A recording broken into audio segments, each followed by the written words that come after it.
Press the lord. నిజమైన స్వరం. మే 23, 2026 Holi prayer home సంఘం వారి అనుదిన వాగ్దాన పరిచర్య. ఆయన నీకు నోటి నిండా నవ్వు కలుగజేయును. యోబు గ్రంథము 8వ అధ్యాయము 22వ వచనము.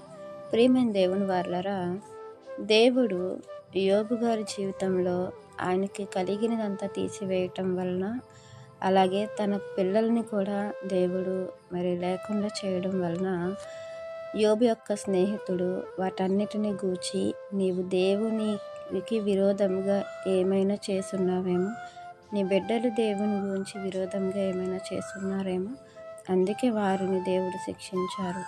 కాబట్టి నువ్వు యథార్థంగా ఉండు, నువ్వు దేవుని దృష్టికి నీతిని అనుసరించు, దేవుణ్ణి వేడుకో అని యోబు గారికి చెప్తూ ఉంటారు.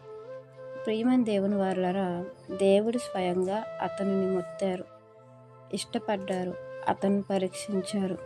అయితే మన జీవితంలో అనేకమైన బాధలు, అనేకమైన కష్టాలు, మన జీవితం చిందరవందరగా ఉండటం, మన పరిస్థితులు అతలాకుతలంగా ఉండటం, మనకు హృదయం అంతా బాధతో నిండుకున్న, మన కన్నీళ్లు విడుచుచు దేవుని దగ్గర ప్రాధాయపడుతూ ఉన్న దేవుడు అంటున్నాడు, తగిన కాలానికి నీ బాధలన్నిటి నుండి నేను విడిపిస్తాను, నీ సమస్యలన్నిటి నుండి నేను ఎత్తిపట్టుకుంటాను, నీ రోగం అంతటి నుండి నిన్ను లేవనెత్తుతాను.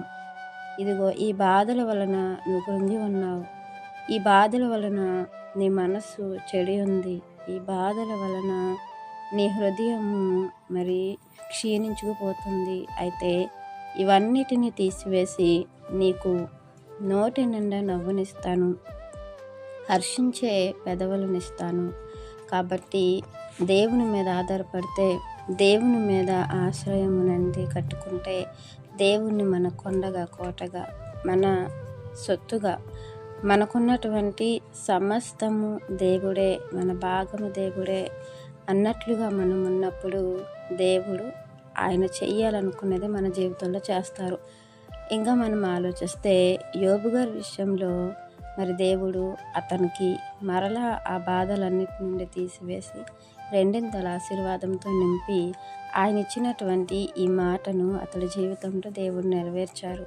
అతని నోటి నిండా నవ్వును అనుగ్రహించి, అలాగే అతని యొక్క హృదయం హర్షించే విధంగా, అతని పెదవులు హర్షించే విధంగా దేవుడు అతన్ని ఆశీర్వదించారు. మన ముందున్న భక్తులను మనము ఆదర్శంగా తీసుకుంటే, వారి భక్తి జీవితాన్ని వాళ్ళు కొనసాగిస్తున్న దేవుడు వారిని పరీక్షిస్తే, మన భక్తి జీవితానికి పరీక్షలు రావా? మన ఆత్మీయ స్థితిలో ఇలాంటివి ఎదుర్కోమా? సువర్ణంగా మారాలంటే శోధన ఉండాలి, శ్రమ ఉండాలి. కాబట్టి మనము సువర్ణంగా మారాలని దేవుడు మనల్ని మొత్తుతున్నప్పుడు, ఆయన మనల్ని శిక్షిస్తున్నప్పుడు దానికి తల ఉంచి దేవుణ్ణి మన్నన పొందుకొని అనేకమైన ఆశీర్వాదాలు మనము అనుభవించేలాగా ఈ ఒక్క వాక్యం మనందరి జీవితంలో దేవుడు ఫలించాలని కోరుకుంటున్న వారి దైవజనులు బ్రదర్ పి. నెహెమ్యా గారు. God bless you. ఆమేన్.